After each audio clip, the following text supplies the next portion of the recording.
बहुत स्वागत है सारे विद्यार्थियों का। कनेडा तो रिफ्यूज़ल के नवे रीजन सामने आ रहे हैं।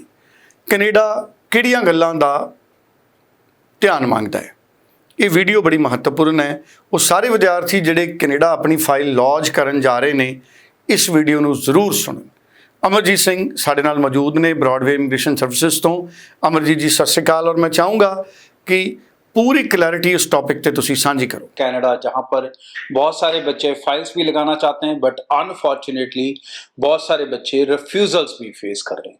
रिफ्यूजल के आंकड़े मैं आपको पहले दे चुका हूं कि तकरीबन 62% refusal according to IRCC stats है। तो रिफ्यूजल रीजन बड़े खतरनाक चल रहे हैं। आपने इंडिया में पढ़ाई क्यों नहीं की, ये कोर्स आप इंडिया में कर सकते थे, इससे सस्ता कोर्स इंडिया में था, ठीक है नहीं, और या फिर आपकी लैंग्वेज एबिलिटीज या अदर चीजों को चैलेंज किया जा रहा है। बट मेजरली जो चीजें इसमें देखने को मिल रही हैं दोस्तों, सबसे पहली और इंपॉर्टेंट चीज, आपकी पढ़ाई को बहुत ज्यादा अहमियत दे रहा है कनाडा इस समय वीजा डिसाइड करने में।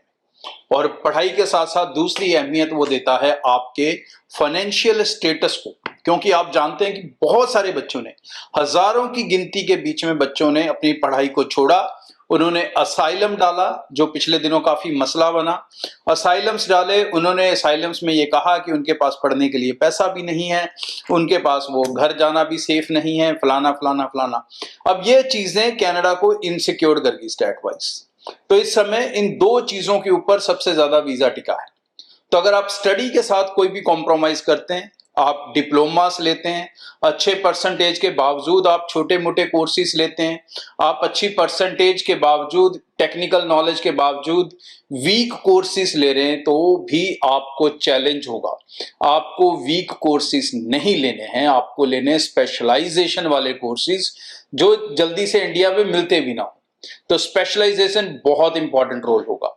फॉर एग्जांपल, अगर कॉमर्स वाला कोई भी बिजनेस डिप्लोमा लेता है तो वीजा मिलने के चांसेस कम है। वो नॉर्मल बिजनेस की बैचलर लेता है, उसमें भी चांसेस कम होंगे। लेकिन वही बैचलर अगर स्पेशलाइजेशन के साथ है, प्रोजेक्ट मैनेजमेंट में, एनर्जी मैनेजमेंट में या किसी भी और ट्रेड में, तो उसके वीजा मिलने के चांसेस बहुत ज्यादा होंगे। इसी तरह से अगर आप वेब डेवलपमेंट के छोटे कोर्सेज कर रहे हैं, नेटवर्किंग सपोर्ट के छोटे कोर्सेज कर रहे हैं, डिप्लोमा टाइप कर रहे हैं, उसमें चांसेस कम होंगे। वही अगर आप ग्रेजुएशन प्रोग्राम्स IT के लेते हैं और डिग्रीज लेते हैं अच्छी वाली, तो उसमें चांसेस और probability of visa is very very high. Now दूसरी चीज आपका फाइनेंशियल, अगर आपने पैसे दिखाने में कॉम्प्रोमाइज किया, दिखाने में मतलब शो फंड्स, आपको सेकेंड ईयर की फीस तो कम से कम दिखानी है।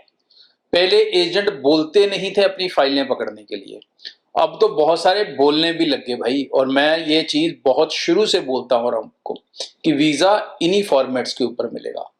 तो 1 ईयर फीस ट्रांसफर करना, GIC करना और दूसरे साल की फीस के इक्विवेलेंट फंड दिखाना, और जितनी फीस है उसके आसपास की ITR इनकम की होनी चाहिए फैमिली की। मदर फादर की इनकम एवरेजली 12 लाख से ऊपर होगी। 12-14 लाख अपनी फीस के हिसाब से आप फंड्स दिखाएंगे, $22,000 $23,000 की GIC करेंगे और पूरे साल की फीस पे करेंगे। उसके बाद कोर्स जो है वो यूनिवर्सिटी में लेंगे और स्पेशलाइजेशन वाले अच्छे कोर्सेज लेंगे, तो आप उस 38% वाले स्टूडेंट की कैटेगरी में आओगे जिसे वीजा मिल रहा है। और अगर आप कॉम्प्रोमाइज करते जा रहे हो, इधर उधर की सलाहों के बीच में शॉर्टकट मारने के चक्कर में हो भाई, तो कनाडा आपके लिए अब नहीं है। कनाडा किसी भी तरह से, किसी भी सिचुएशन में स्टूडेंट के साथ अभी 2-2.5 साल बिल्कुल कॉम्प्रोमाइज नहीं करेगा। तो जितनी जल्दी होगा आप इन चीजों को समझ जाएंगे, उतनी जल्दी आपके लिए कनाडा का रास्ता आसान हो जाएगा।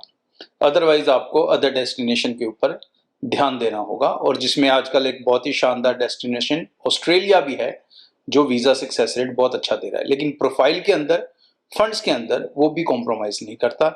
लेकिन कनाडा के मुकाबले आधे खर्चे में आप ऑस्ट्रेलिया जा सकते हैं। बहुत बहुत धन्यवाद जी। और साडे नाल अज माहर एक्सपर्ट मौजूद सी। स्क्रीन ते नंबर है, इस नंबर के जरिए तुसी टैलीफोन करो, तुसी माहर एक्सपर्ट के दफ्तर च विजिट करो, और तुहाडे मन च कोई वहम है, कोई सवाल है, उसका जवाब लो, पूरी तसल्ली करो। अब फाइल अपलाई करन तो पहला कोई गुंजाइश ना छड्डो कि तुहाडे कोलों गलती होवे। ਸੋ ਤੁਸੀਂ ਨੇੜੇ ਦੇ ਦਫ਼ਤਰ 'ਚ ਵਿਜ਼ਿਟ ਕਰੋ ਜਾਂ ਤੁਸੀਂ ਆਨਲਾਈਨ ਅਪਾਇੰਟਮੈਂਟ ਬੁੱਕ ਕਰੋ। Thank you so much.